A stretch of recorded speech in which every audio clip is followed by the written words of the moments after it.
بسم الله الرحمن الرحيم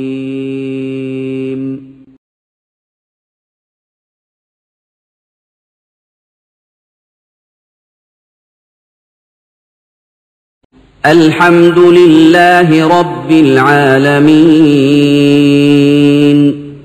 الرحمن الرحيم مالك يوم الدين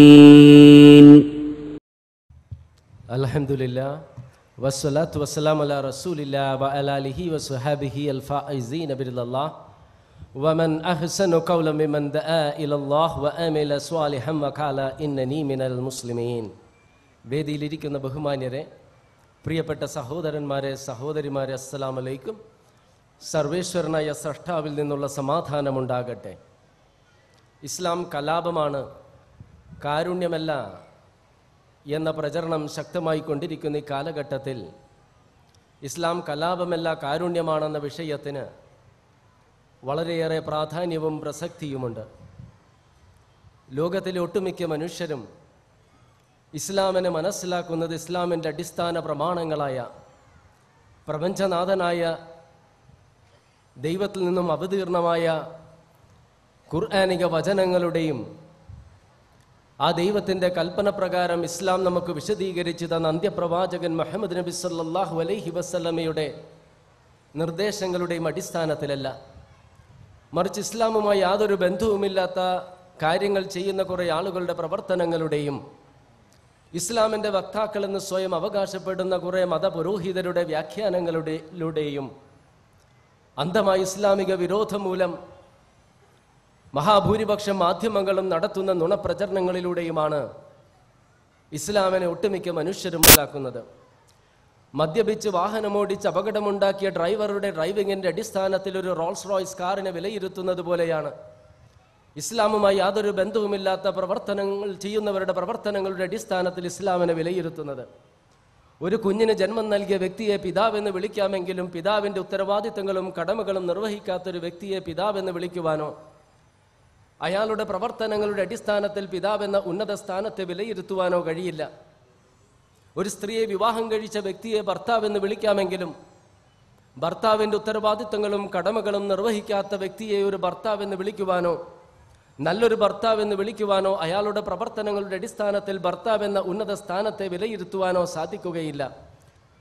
അതുപോലെ ഇസ്ലാമിനെ വിലയിരുത്തേണ്ടത് ഇസ്ലാമിൻ്റെ അടിസ്ഥാന പ്രമാണങ്ങളായ ഖുർആന്റെയും നബി സല്ലല്ലാഹു അലൈഹി വസല്ലമയുടെ ഉത്ബോധനങ്ങളുടെയും അടിസ്ഥാനത്തിലാണ്. അങ്ങനെ വിലയിരുത്തേണ്ടത് ഈ കാലഘട്ടത്തിൻ്റെ അനിവാര്യമാണ്. കാരണം ലോകത്തിലെ 4/1 ഉൾക്കൊള്ളുന്ന 130 കോടിയോളം വരുന്ന ജനങ്ങൾ തങ്ങളുടെ വിശ്വാസമായി അംഗീകരിച്ചിട്ടുള്ള, കഴിഞ്ഞ നൂറ്റാണ്ട് മുതലുള്ള കണക്കെടുത്താൽ മറ്റു മതങ്ങളെ ബഹുദൂരം പിന്തള്ളിക്കൊണ്ട് 237% വളർച്ച നേടിയെന്ന് പ്രസിദ്ധ മാസികകൾ പോലും വെളിപ്പെടുത്തുന്ന, ലോകത്തിൽ ഏറ്റവും വേഗതയിൽ വളർന്നുകൊണ്ടിരിക്കുന്ന മതമെന്ന് BBC, CNN മുതലായ ദൃശ്യമാധ്യമങ്ങളും പല ക്രിസ്ത്യൻ വെബ്സൈറ്റുകളും അംഗീകരിക്കുന്ന, അമേരിക്കയിലും യൂറോപ്പിലും ഏഷ്യയിലും ആഫ്രിക്കയിലും വർഷം തോറും 10,000 തങ്ങളുടെ മതവിശ്വാസം ഉപേക്ഷിച്ചുകൊണ്ട് യഥാർത്ഥ ദൈവിക മതമായി അംഗീകരിക്കുന്ന ലോകപ്രശസ്തരായ പല ബുദ്ധിജീവികളും ചരിത്ര പണ്ഡിതരും വിമർശകരും കായിക താരങ്ങളും പോപ്പ് സംഗീത ഗായകരുമെല്ലാം തങ്ങളുടെ മോചനത്തിൻ്റെ പാതയായി ആലിംഗനം ചെയ്യുന്ന ഇസ്ലാം എന്ത് എന്ന് മനസ്സിലാക്കുവാനുള്ള സാമാന്യ ബാധ്യത ഓരോ വ്യക്തിക്കുമുണ്ട്. ഭീകരവാദത്തെ പ്രോത്സാഹിപ്പിക്കുന്ന മതമെന്നും തീവ്രവാദത്തെ അംഗീകരിക്കുന്ന തത്വസംഹിതയെന്നും മനുഷ്യ ബോംബുകളായി പൊട്ടിത്തെറിക്കുന്ന ജിഹാദികളെ സൃഷ്ടിക്കുന്ന ദർശനമെന്നുമെല്ലാമുള്ള വിമർശനങ്ങൾക്ക് വിധേയമായ ഇസ്ലാം എന്താണ് എന്ന് മനസ്സിലാക്കുവാനുള്ള ബാധ്യതയും കടമയും ഓരോ വ്യക്തിക്കുമുണ്ട്. മുഹമ്മദീയ മതം എന്ന പദപ്രയോഗത്തിൽ നിന്ന് തന്നെ ഇസ്ലാമിനെ സംബന്ധിച്ച തെറ്റിദ്ധാരണ ആരംഭിക്കുകയാണ്. മുഹമ്മദ് നബി സല്ലല്ലാഹു അലൈഹി വസല്ലമ ആരംഭിച്ച മതമല്ല ഇസ്ലാം, മറിച്ച് പ്രപഞ്ചനാഥനായ ദൈവം ആദം നബി അലൈഹിസ്സലാം മുതൽ അന്ത്യപ്രവാചകൻ മുഹമ്മദ് നബി സല്ലല്ലാഹു അലൈഹി വസല്ലമ വരെയുള്ള എല്ലാ പ്രവാചകർക്കും നൽകിയത് ഇസ്ലാം എന്ന മതമാണ്. അവരെല്ലാവരും മുസ്ലിങ്ങളുമായിരുന്നു.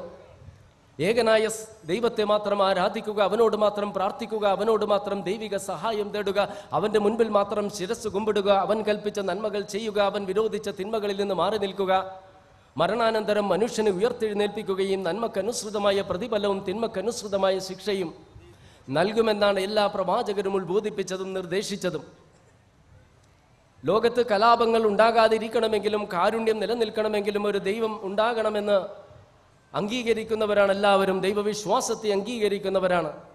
സ്വന്തം സഹോദരന്റെ കഴുത്തറക്കുകയും അവനെ വഞ്ചിക്കുകയും അവന്റെ സമ്പത്ത് കവർന്നെടുക്കുന്നതിൽ നിന്നും, കാമദാഹം തീർക്കാനായിട്ട് ലൈംഗിക അതിക്രമങ്ങൾ പ്രവർത്തിക്കുന്നതിൽ നിന്നും, മറ്റുള്ളവരുടെ ദുഃഖങ്ങളും ദുരന്തങ്ങളും വിസ്മരിച്ചുകൊണ്ട് സ്വന്തം താല്പര്യങ്ങളുടെ പിന്നാലെ പ്രയാണം നടത്തുന്നതിൽ നിന്നും, ഭൗതികമായ ആഗ്രഹങ്ങൾക്ക് വേണ്ടി ആത്മീയതയുടെ മൂടുപടം ധരിച്ച് ജനങ്ങളെ ചൂഷണം ചെയ്യുന്നതിൽ നിന്നും, കച്ചവട ലാഭത്തിന് വേണ്ടി കരിഞ്ചന്തയും പൂഴ്ത്തിവെപ്പും നടത്തുന്നതിൽ നിന്നും, അനീതിക്കും അക്രമത്തിനുമെതിരെ ഭീകരത കൊണ്ട് പ്രതികാരം ചെയ്യുന്നതിൽ നിന്നും, സാമ്പത്തിക നേട്ടങ്ങൾക്ക് വേണ്ടി സർവനാശം വിതക്കുന്ന ആയുധങ്ങൾ ഉൽപ്പാദിപ്പിക്കുകയും അവ വിൽപ്പന നടത്തുന്നതിൽ നിന്നും, ആയുധശക്തി കൊണ്ട് മറ്റു രാജ്യങ്ങളെ അടിച്ചമർത്തുന്നതിൽ നിന്നെല്ലാം ജനങ്ങളെ പിന്തിരിപ്പിക്കണമെങ്കിൽ ഇത്തരം പ്രവർത്തനങ്ങൾ തെറ്റാണെന്ന് മാത്രമല്ല, ഇത്തരം പ്രവർത്തനങ്ങൾ രേഖപ്പെടുത്തുകയും മരണാനന്തരം മണ്ണായി തീർന്ന മനുഷ്യനെ വീണ്ടും ഉയർത്തെഴുന്നേൽപ്പിക്കുകയും നന്മക്കനുസൃതമായ പ്രതിഫലവും തിന്മക്കനുസൃതമായ ശിക്ഷയും നൽകുന്ന ഒരു ദൈവമുണ്ടെന്ന വിശ്വാസമുണ്ടെങ്കിൽ മാത്രമേ വിജനമായ പ്രദേശങ്ങളിൽ ആരും കാണുവാനില്ല എങ്കിൽ പോലും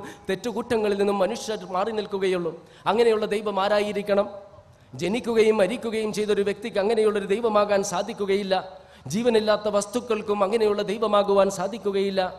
ജീവിച്ചിരുന്നപ്പോൾ ഭക്ഷണം കഴിക്കുകയും വായു ശ്വസിക്കുകയും മറ്റു പലതിനെയും ആശ്രയിക്കുകയും ചെയ്ത വ്യക്തികൾക്കും അത്തരമുള്ള ദൈവമാകുവാൻ സാധ്യമല്ല. മറിച്ച് പ്രപഞ്ചത്തെയും പ്രകൃതി പ്രതിഭാസങ്ങളെയും മനുഷ്യരെയും ജീവജാലങ്ങളെയും സസ്യലതാദികളെയും സൃഷ്ടിക്കുകയും പരിപാലിക്കുകയും ചെയ്യുന്നെല്ലാം കാണുന്നെല്ലാം കേൾക്കുന്ന മനുഷ്യ ഹൃദയങ്ങളിൽ ഒളിഞ്ഞുകിടക്കുന്ന ചിന്തകളെ കുറിച്ച് പോലും അറിയാവുന്ന പ്രപഞ്ചനാഥനായ സൃഷ്ടാവിന് മാത്രമേ മരിച്ച് കബറുകളിലും ശ്മശാനങ്ങളിലും ചുടുകാടുകളിലും മണ്ണും ചാരവുമായി തീർന്ന മനുഷ്യനെ വീണ്ടും ഉയർത്തെഴുന്നേൽപ്പിക്കുവാനും നന്മക്കനുസൃതമായ പ്രതിഫലവും തിന്മക്കനുസൃതമായ ശിക്ഷയും നൽകുവാൻ കഴിയുകയുള്ളൂ. അത്തരത്തിലുള്ളൊരു സ്രഷ്ടാവിനെ ആരാധിക്കണമെന്ന് ഉത്ബോധിപ്പിക്കുന്ന മതമാണ് യഥാർത്ഥത്തിലുള്ള ദൈവിക മതം. അല്ലാതെ സൃഷ്ടികളെ ആരാധിക്കണമെന്ന് ഉത്ബോധിപ്പിക്കുന്ന മതം എങ്ങനെയാണ് ദൈവിക മതമാകുന്നത്? അങ്ങനെയുള്ളൊരു സ്രഷ്ടാവിനെ മാത്രം ആരാധിക്കണമെന്ന് ഉണർത്തുന്ന, അത്തരത്തിലൊരു സ്രഷ്ടാവിനെ മാത്രം ആരാധിക്കുന്നവരാണ് യഥാർത്ഥത്തിലുള്ള ദൈവവിശ്വാസികൾ. സൃഷ്ടികളെ ആരാധിക്കുന്നവരെങ്ങനെയാണ് ദൈവവിശ്വാസികളാകുന്നത്? അതുകൊണ്ട് തന്നെയാണ് ഒരു മുസ്ലിം ആകുവാനായിട്ട് ആദ്യമായി ഒരു വ്യക്തി ലാ ഇലാഹ, ആരാധനക്കർഹൻ ആരുമല്ല എന്ന് പ്രഖ്യാപിച്ച ശേഷം ഇല്ലല്ലാഹ്, അല്ലാഹു അല്ലാതെ എന്ന് പ്രഖ്യാപിക്കുവാൻ കൽപ്പിക്കപ്പെട്ടിട്ടുള്ളത്. അതുകൊണ്ട് തന്നെയാണ് ഇയ്യാക നഅ്ബുദു വഇയ്യാക നസ്തഈൻ, അവനോട് മാത്രം പ്രാർത്ഥിക്കുകയും അവനെ മാത്രം ആരാധിക്കുകയും അവനോട് മാത്രം ദൈവിക സഹായം തേടുകയും ചെയ്യുകയുള്ളൂ എന്ന് മുസ്ലിം നമസ്കാരങ്ങളിൽ ആവർത്തിച്ച് പ്രഖ്യാപിക്കുന്നത്. അത്തരത്തിലുള്ളൊരു ദൈവിക മതം എങ്ങനെയാണ് കലാപങ്ങൾക്ക് ജന്മം നൽകുക? അത്തരത്തിലുള്ളൊരു ദൈവവിശ്വാസികൾ എങ്ങനെയാണ് ഭീകര പ്രവർത്തനങ്ങളും തീവ്രവാദ പ്രവർത്തനങ്ങളും നടത്തുക? എന്നിട്ടും മഹാഭൂരിപക്ഷം മാധ്യമങ്ങളും പറയുന്നത് മുസ്ലിങ്ങളെ കൊന്നൊടുക്കണമെന്നും അവരുടെ ആരാധനാലയങ്ങൾ തകർക്കണമെന്നും അവർക്ക് നീതി നിഷേധിക്കണമെന്നും എല്ലാം ഉത്ബോധിപ്പിക്കുന്ന തത്വചിന്തയാണ്, മതദർശനമാണ് ഇസ്ലാമെന്ന്.